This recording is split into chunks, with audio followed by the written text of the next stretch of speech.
Y ya para entonces entrar de lleno al análisis, estamos acá de vuelta con Raúl Sor, que regresa de sus vacaciones. Raúl, ¿cómo estás? Muy bien, Alicia, contento de estar aquí contigo. Te echábamos de menos, Raúl. Raúl, y llegaste en un perfecto momento a analizar lo que está pasando en Medio Oriente y la pregunta es, ¿cuál es el objetivo de Donald Trump en esta operación conjunta que lanza el viernes pasado? Bueno, es una pregunta que se hace en muchos lugares del mundo porque Estados Unidos y el propio presidente Trump ha dado distintas versiones. Sí. Él ha dicho que en el primer momento dijo esto es por el cambio de régimen y sin embargo el ministro de Relaciones Exteriores de Estados Unidos, el señor Rubio, dijo no, esto es para destruir los desarrollos del arsenal nuclear iraní y la cohetería de largo alcance. Y a lo largo de distintas declaraciones de distintos funcionarios han surgido versiones no necesariamente contradictorias, pero disímiles. Y la respuesta corta es que nadie sabe realmente cuál es el objetivo que tiene Estados Unidos, porque tu pregunta es absolutamente clave, Alicia. Toda guerra se define por su objetivo. Según el objetivo que tú te fijas, si es, por ejemplo, cambio de régimen, bueno, eso tendría que estar acompañado de una movilización o de esfuerzos significativos dentro de Irán.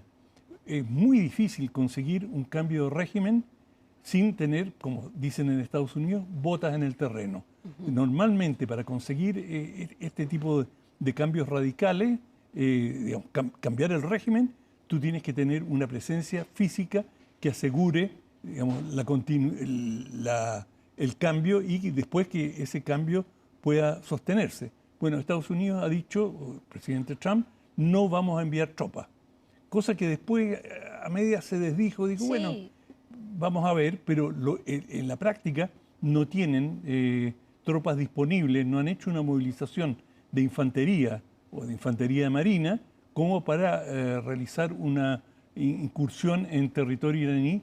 Irán es un país de 90 millones de habitantes, donde se ha visto en las manifestaciones posteriores a la muerte del ayatolá Jomeini, las grandes multitudes que han salido a las calles. Es decir, no me cabe duda que en Irán habría una resistencia muy importante a una presencia militar estadounidense. Y si me puedo explayar un segundo sobre esto. Esto recuerda los tiempos de Mossadegh. Mossadegh fue el primer presidente, el primer ministro iraní que planteó la nacionalización del petróleo en Irán. Y bueno, a Mossadegh le dieron un golpe de Estado. ¿Y quién se lo dio? Una combinación de la CIA de Estados Unidos con los británicos, que eran la ex potencia colonial. Y entre los dos, digamos, apoyaron a la restauración o darle el poder a la monarquía, y así volvió, o el muchacho que en aquel entonces era el Shah Pahlavi, quedó en el poder, primero, digamos, bastante apoyado, pero de forma gradual él se fue haciendo del poder y bueno, la historia en ese periodo fue una historia muy amarga, muy dura. Es decir, el régimen del Shah fue un régimen brutalmente represivo, con una policía secreta brutal, la SAVAK, esa era la sigla de esta policía secreta que torturó y asesinó a mansalva.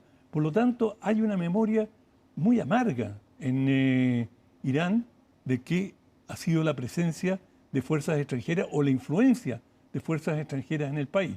Entonces, hoy día, con la coyuntura que se vive, reaparece este fantasma y cabe suponer de que va a haber mucha gente que se opondría en forma muy radical a la presencia de tropas norteamericanas. Es que respecto de eso mismo, entonces, claro, podemos entender que si bien llega a haber una persona que pueda liderar una oposición, que en este caso no sabemos si es que la hay, también podríamos entender que no necesariamente va a querer tener conexión con Estados Unidos.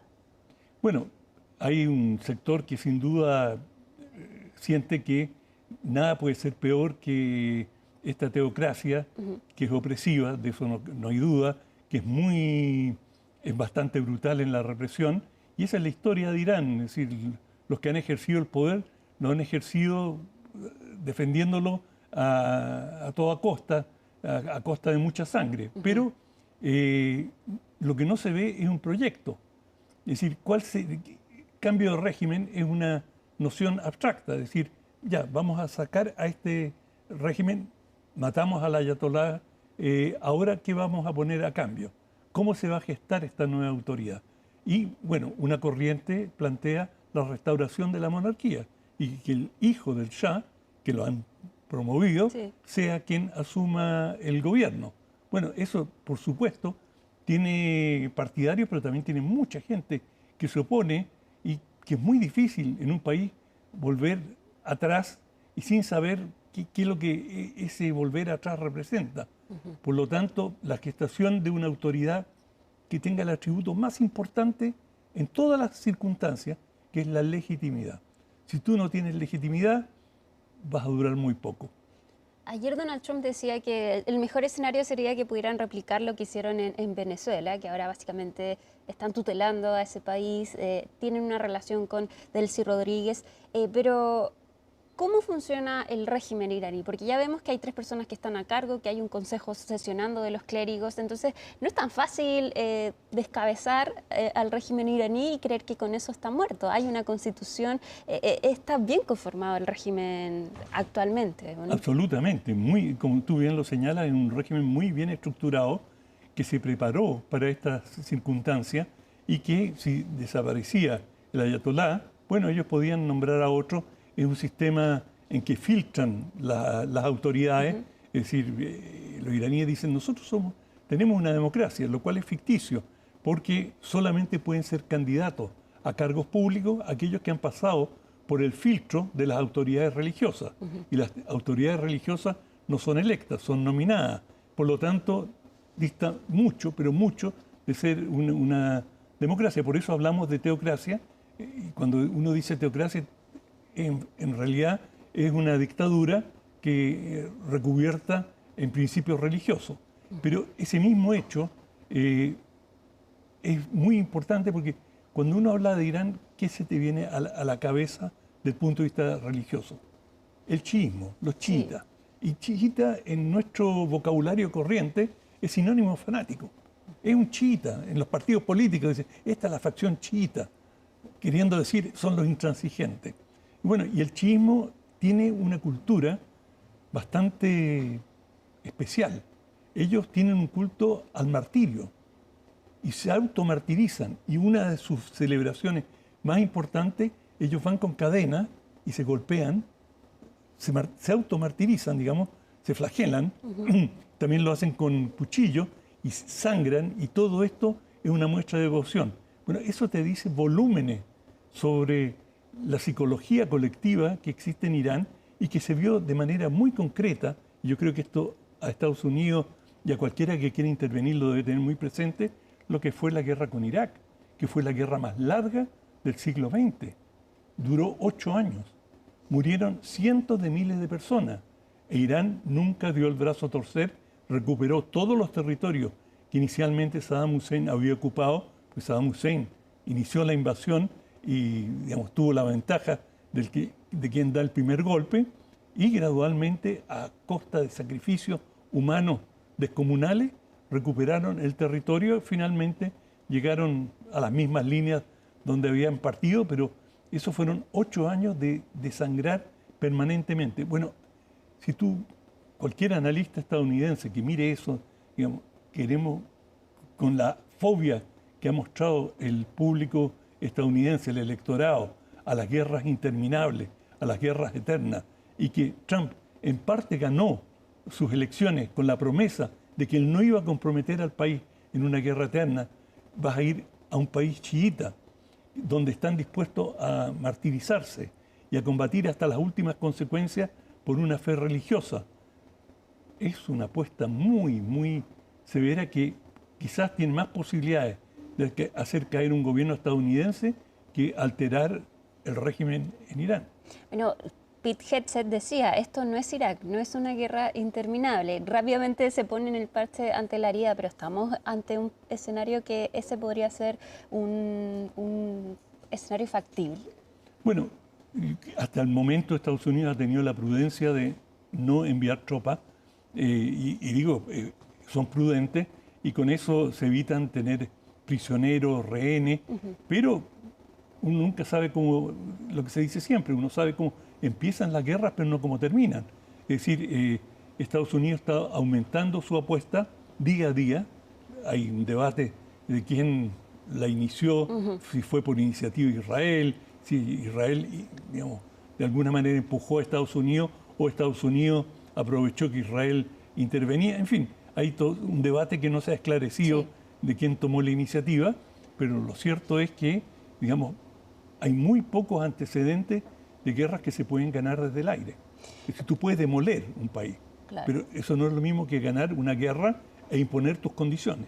Raúl, se nos acabó el tiempo, pero lo último que te quería preguntar, ¿crees que acá el uso de drones va a ser va a tener un rol importante como lo estamos viendo en Ucrania y en Rusia? Lo pregunto porque las embajadas de Estados Unidos en Medio Oriente han sido atacadas por drones. Sí, bueno, los drones tienen un rol creciente en todos los conflictos y este no es la excepción.